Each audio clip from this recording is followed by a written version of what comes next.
అందరికీ good evening అండి. నేను విజయ్ మాట్లాడుతున్నాను, ఎడిసన్ న్యూజెర్సీ నుంచి. ఈరోజు ఉదయం కొంతమంది మన మిత్రులు నాతో ఒక వీడియో షేర్ చేయడం జరిగింది. అందులో ఈ శరణ్ చౌదరి, వడ్డేపల్లి శరణ్ చౌదరి అనే ఒక అతను రియల్ ఎస్టేట్ వ్యాపారం చేస్తున్నాను, మీరు నాకు నా కంపెనీలో నాతో పాటు పెట్టుబడి పెట్టండి, నాకు ఒక 20 కోట్లు తీసుకొచ్చి ఇన్వెస్ట్ చేయండి, మీకు అధిక లాభాలు ఇచ్చి మీకు రిటర్న్స్ ఇస్తాను, మీ ఇన్వెస్టర్స్ అందరికీ చాలా హెల్ప్ అవుతుంది, అట్లాగే మాకు కూడా హెల్ప్ అవుతుంది అని చెప్పేసి మాకు చెప్పి మాకు దొంగ డాక్యుమెంట్లు చూపించి ఎన్ఆర్ఐ అయిన నేను దాదాపు అమెరికా వచ్చి 20 సంవత్సరాలు అవుతుంది. ఎన్ఆర్ఐ అయిన నేను నన్ను మోసం చేయాలనే ఒక దురుద్దేశంతో అతనికి 1 ఎకరం కూడా రిజిస్ట్రేషన్ కాకుండా నా పేరు 350 ఎకరాలు ఉందని నన్ను నమ్మబలికి నన్ను మోసం చేసి నా దగ్గర 5 కోట్లు అడ్వాన్స్ తీసుకొని ల్యాండ్ రిజిస్ట్రేషన్ చేస్తామని చేయకుండా 3-4 నెలలు ఆపి, తర్వాత మేము రిజిస్ట్రేషన్ చేయండి అని వెనకబడితే 6 నెలలు టైం గడిపి చివరికి నా ల్యాండ్ రిజిస్ట్రేషన్ చేయట్లేదు, నా డబ్బులు ఇవ్వకపోతే మేము వేరే దిక్కు లేక ఎవరిని అప్రోచ్ అవ్వాలో తెలియక, అక్కడ ఎవరితో మాట్లాడాలి, ఎలా మాట్లాడాలో, ఎక్కడ స్టార్ట్ చేయాలో తెలియక ఒక హై లెవెల్లో ఒక కమిషనర్ ఆఫీస్లో వెళ్ళి కంప్లైంట్ చేయాలని చెప్పి ఉద్దేశంతో ఎర్రబెల్లి దయాకర్రావు గారిని కలవడం జరిగిందండి. ఎర్రబెల్లి దయాకర్రావు గారు ఇక్కడ తానా కన్వెన్షన్కి మా మిత్రుడు ఒక ఆయన, మా క్లోజ్ ఫ్రెండ్, ఆయనతో ఒకసారి మాట్లాడాలండి, ఇట్లా జరిగింది, మమ్మల్ని చీట్ చేశారు ఎట్లాగా అని చెప్తే ఆయన మా వర్షన్ ఇంటాకి ఒప్పుకున్నారు. వెళ్ళి సార్ ఇట్లా జరిగింది, మాకు అన్యాయం జరిగింది, మాకు ఇట్లా ఎన్ఆర్ఐస్ అయిన మమ్మల్ని ఇలా మోసం చేశారని చెప్తే ఆయన, మీరు ఇది పోలీస్ శాఖ వారి సహాయంతో మీరు రిజాల్వ్ చేసుకోవాలండి, నేను ఇందులో ఎక్కువ మీకు హెల్ప్ చేసేది ఉండదు అని చెప్పి ఆయన అప్పుడు కమిషనర్ మన సివి ఆనంద్ సార్ దగ్గరికి రెఫర్ చేశారు. నేను పర్సనల్ గా వెళ్ళి సివి ఆనంద్ గారికి నాకు కంప్లైంట్ ఇచ్చి ఇట్లా జరిగిన విషయం, ఇట్లా డబ్బులు అడ్వాన్స్ ఇచ్చామండి, ఇట్లా 5 కోట్లు శరణ్ చౌదరికి ఇచ్చిన సంగతి కంప్లైంట్ రూపంలో ఆయన మాకు ఇచ్చిన డాక్యుమెంట్స్ అన్ని మొత్తం సార్కి సబ్మిట్ చేసి ఇతని మీద చర్యలు తీసుకొని మా డబ్బులు మాకు ఇప్పించాల్సింది, మాకు న్యాయం చేయమని కోరాం. దయాకర్రావు గారు ఈ విషయంలో మాకు న్యాయం చేయడం కోసం మాకు సహాయం చేశారు తప్ప నాతో ఆయనకు ఎటువంటి వ్యాపార లావాదేవీలు కానీ, రాజకీయ లావాదేవీలు కానీ, మరే ఇతరైన కుటుంబ వ్యవహారాలు కానీ, బంధుత్వాలు కానీ ఎటువంటివి ఏమీ లేవండి. ఇది ఒక ఎన్ఆర్ఐకి జరిగిన అన్యాయానికి ఆయన పర్సనల్ గా మేము వెళ్ళి రిక్వెస్ట్ చేయడం వల్ల ఆయన హెల్ప్ చేయడం జరిగింది తప్ప ఇందులో ఆయనకి ఎటువంటి సంబంధం లేదు, ఎటువంటి అనుబంధం లేదు.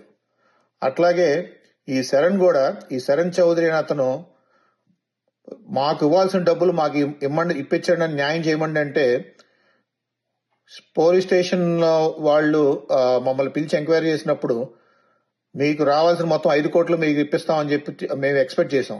మాకు 5 కోట్లు ఇవ్వకపోగా మా దగ్గర డబ్బులు లేవని చెప్పి, నేను ఇప్పుడు మొత్తం డబ్బులు ఇవ్వలేను, మీకు ఇమీడియట్ గా కావాలంటే నా ఫ్లాట్ రిజిస్ట్రేషన్ చేస్తా అని చెప్పేసి ఆ ఫ్లాట్ మీద కూడా 1,20,00,000 రూపాయల లోన్ ఉంటే ఆ లోన్ కూడా నేను కట్టి నేను రిజిస్ట్రేషన్ చేసుకోవాల్సి వచ్చింది. ఎందుకంటే మీకు ఈ డబ్బులు కూడా రావు, అది కూడా రిజిస్ట్రేషన్ చేసుకోండి, లేకపోతే మీకు ఉన్న డబ్బులు పోతాయి. ఈ రోజుకి మాకు 5 కోట్లు మాకు 2.5 కోట్లు ఇచ్చాడు, ఇంకా 2.5 కోట్లు రావాలి, ఆ 2.5 కోట్లు అడుగుతున్నామని మా మీద ఎదురు దాడి చేయడం మొదలుపెట్టాడు. అట్లాగే ఇతను పార్ట్నర్ రాహుల్ చౌదరి కూడా ఉన్నాడు. అతను కూడా ఏంటంటే వీళ్ళిద్దరు కలిసి ఈ కొత్తగా ఈ నాటకం స్టార్ట్ చేశారు. మాకు 4 రోజుల్లో డబ్బులు మొత్తం రిమైనింగ్ 2.5 కోట్లు ఇస్తామని చెప్పి గత సెప్టెంబర్ 20వ తారీఖు ఒప్పందం చేసుకున్నా కూడా ఇవాళకి దాదాపు 4-5 నెలలు అవుతుంది.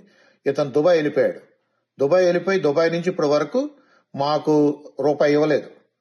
మేము అడుగుతుంటే ఎంతసేపటికి ఇదిగో రేపు వస్తున్నాను, ఎల్లుండి వస్తున్నా అని చెప్పి ఇప్పుడు లాస్ట్ మినిట్ లో ఈ నెలాఖరికి వస్తున్నానని చెప్పాను. ఇప్పుడు ఈ వీడియో రిలీజ్ చేసి మా అందరినీ తప్పుదో పట్టిస్తున్నాడు. ఈ కొత్త స్క్రిప్ట్ తీసుకొచ్చి ఇప్పుడు తప్పుదో పట్టిస్తున్నాడు.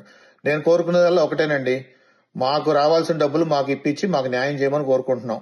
అంతే తప్ప ఇందులో దయాకర్ గారికి ఎటువంటి సంబంధం లేదు, మరే ఇతరత్ర ఎటువంటి రాజకీయ నాయకులకి ఏ సంబంధం లేదు. ఇది పూర్తిగా ఒక ఎన్ఆర్ఐకి ఒక ఫ్రాడ్, ఒక ఇంటెంట్, మోసం చేయాలి అచ్చంగా ఇదే పని.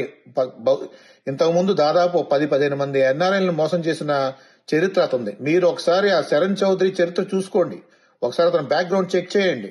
అతని మీద ఏం కేసులు ఉన్నాయి. రాధా టీఎంటీ వాళ్ళ దగ్గర దాదాపు 7 కోట్లు చీటింగ్ కేసు నడుస్తుంది, చెక్ బౌన్స్ కేసులు నడుస్తున్నాయి. పైగా అతని పాస్పోర్ట్ సీజ్ అయింది, బంజారా హిల్స్ లో కేసులు నమోదై ఉన్నాయి. అట్లాగే ఇంకా పలు ఎన్ఆర్ఐలు మోసం చేసిన సందర్భాలు ఉన్నాయి. కొంతమంది బయటకు వచ్చి చెప్పుకోలేని పరిస్థితిలో ఉన్నారు. నేను కూడా ఈ రోజు వరకు కూడా ఎక్కడ మీడియాకి ఎక్కడ బయట రాలేదండి. ఈ రోజు వరకు కూడా మేము కామ్గా సరే తప్పు జరిగింది, మనం ఎందుకు మళ్ళీ ఇదంతా అలర్ చేసుకోవడం అని చెప్పేసి అని మేము కామ్గా ఉండి మా వ్యాపారం మా మా బిజినెస్ మేము చేసుకుంటుంటే ఈ రోజు మాకు ఎదురొచ్చి మళ్ళీ ఇతను కొత్త కాన్సెప్ట్ కొత్త స్క్రిప్టులు తీసుకొని రోజుకు ఒక మనిషిని తీసుకొచ్చి ఎట్లా చేశారు ఇట్లా చేశారు అని చెప్పి ఏదో రాజకీయ మలుపు తిప్పి దీని ఏదో కొంత అడ్వాంటేజ్ చేసుకుందాం చూస్తున్నారు. కానీ వాస్తవానికి అది కాదండి. ఇది శరణ్ చౌదరి అతను ఒక ఫ్రాడ్స్టర్, ఒక సీరియల్ అఫెండర్. అండ్ అతనికి ఈ ఎన్ఆర్ఐస్ ని సాఫ్ట్ విక్టిమ్స్ గా టార్గెట్ చేయటం, వాళ్ళని మోసపుచ్చి వాళ్ళ దగ్గర డబ్బులు తీసుకోవడం, పరారవటం, ఇది అతని నైజం. ఇట్లా చాలా మందిని మోసం చేశారు. చాలా మంది భయపడుతూ ఎవరు టీవీ ముందుకు కానీ ప్రెస్ ముందుకు కానీ రావట్లేదు. నా దయించి నేను మీడియా వారికి కూడా ఈ సందర్భంగా తెలియజేసేది ఏమనగా, వారు ఒకసారి ఇలాంటి కథనాలు ప్రచురించే ముందు ఇందులో ఆథెంటిసిటీ ఎంత ఉంది, ఎంతవరకు నిజ నిజాలు ఉన్నాయి అని కూడా ఒకసారి బేరీజు వేసుకొని వేస్తే బాగుంటుందని నా విన్నపం అండి. అట్లాగే నేను మన రాష్ట్ర ప్రభుత్వాన్ని కూడా ఈ సందర్భంగా మాకు న్యాయం చేయాలని కోరుకుంటూ, అట్లాగే ఈ విషయాన్ని తగు చరణ్ చౌదరి ఎవరైతే మమ్మల్ని మోసం చేశాడో అతని నుంచి మా డబ్బులు కూడా మాకు వీలైనంత త్వరగా ఇప్పించాలని కోరుకుంటున్నాం. థ్యాంక్ యూ అండి.